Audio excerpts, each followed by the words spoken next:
Hello everyone, welcome to Learn Well. Today we will discuss the difference in between the financial accounting and the management accounting. In the financial accounting side, on the basis of definition, financial accounting is the process of preparing the financial statement.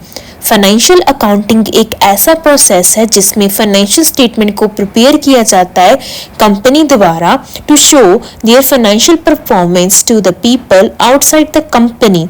जो लोग accounting information लेना चाहते हैं company की, उनको show की जाती है कि कंपनी की कैसी परफॉर्मेंस है।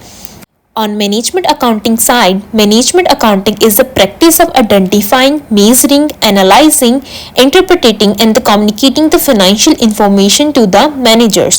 Management accounting एक ऐसी प्रैक्टिस है जिसमें आप आइडेंटिफाइंग करते हैं, मेजरिंग करते हैं, एनालाइज करते हैं, देन इंटरप्रिटेट करते हैं फाइनेंशियल इंफॉर्मेशन को, देन कम्युनिकेट करते हो टू द मैनेजर्स ताकि वो अपने ऑर्गेनाइजेशन गोल को फुलफिल कर सकें। The second basis is objective. Financial accounting का ऑब्जेक्टिव होता है periodically रिपोर्ट्स बनाना, रिपोर्ट बनाकर ऑनर्स या क्रेडिटर्स को सबमिट करना।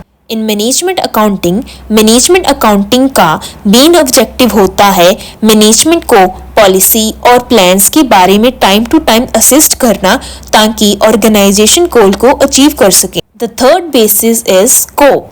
In financial accounting the scope is larger because it deals with the business as whole.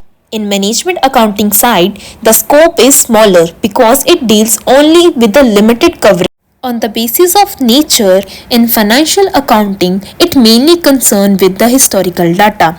Historical means past basis के ऊपर information को record करते हैं। Historical nature के basis पर financial accounting को किया जाता है, but in the management accounting इसमें हिस्टोरिकल और फॉरवर्ड लुकिंग में डील करती है, जिसमें आप पहले से ही प्लान बना लेते हैं कि आपने आगे कैसे कैसे चलना है। On the basis of description in financial accounting, it records only those transactions which can be measured in term of monetary term. Monetary means in term of money, but in management accounting, it uses both monetary as well as non-monetary events or information.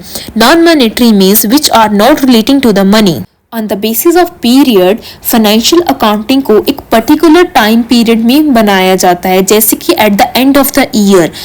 But in management accounting, it supplies information from time to time during the whole year. पूरे साल में जब भी उन्हें information चाहिए तब वे ले सकते हैं। On the basis of publication in financial accounting, financial statements are published for the benefit of the public. Financial statement को publish किया जाता है for the benefit of the public ताकि उन्हें कंपनी की financial performance का पता चल सके कि company where stand. But in management accounting statements को पब्लिसाइज नहीं किया जाता। On the basis of parties in financial accounting it includes external parties. इसमें एक्सटर्नल पार्टीज इन्वॉल्व होती हैं क्योंकि आपने बाहर वाले लोगों को दिखाना होता है कि कंपनी की फाइनेंशियल पोजीशन क्या है। But in management accounting it include internal parties.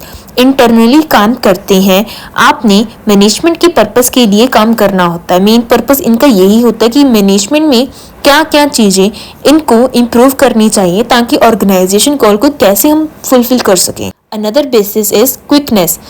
Financial accounting slow और टाइम कंज्यूमिंग प्रोसेस है, वेयर एज मैनेजमेंट अकाउंटिंग बहुत क्विक प्रोसेस है क्योंकि इसमें आप जब भी आपको इन्फॉर्मेशन चाहिए तब आप ले सकते हो।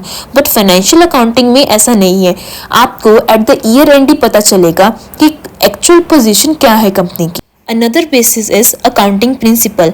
In financial accounting, it is governed by the generally accepted principle. Generally accepted principle is a collection of the commonly followed accounting rules and standard जो कि financial report को बनाने में use किए जाते हैं। बट मैनेजमेंट अकाउंटिंग में no set of principle are followed in management accounting. Financial accounting में तो हमें जनरली एक्सेप्टेड जो प्रिंसिपल्स हैं, जो स्टैंडर्ड और रूल्स हैं, वो हमें फॉलो करनी ही पड़ती हैं। बट मैनेजमेंट अकाउंटिंग में ऐसा सच कोई रूल नहीं है कि हमने प्रिंसिपल्स को फॉलो करना ही करना है। Another basis is audit. Financial accounting को ऑडिट किया जाता है बट मैनेजमेंट अकाउंटिंग को ऑडिट नहीं किया जाता है। Another basis legal convention. Financial accounting को बनाना कंपलसरी होता है। इसको करना इसीलिए इम्पॉर्टेंट होता है क्योंकि एट द ईयर एंड इसके बेस पर ही हमें पता चलता है कि company where stands, but management accounting को करना कंपल्सरी नहीं होता है।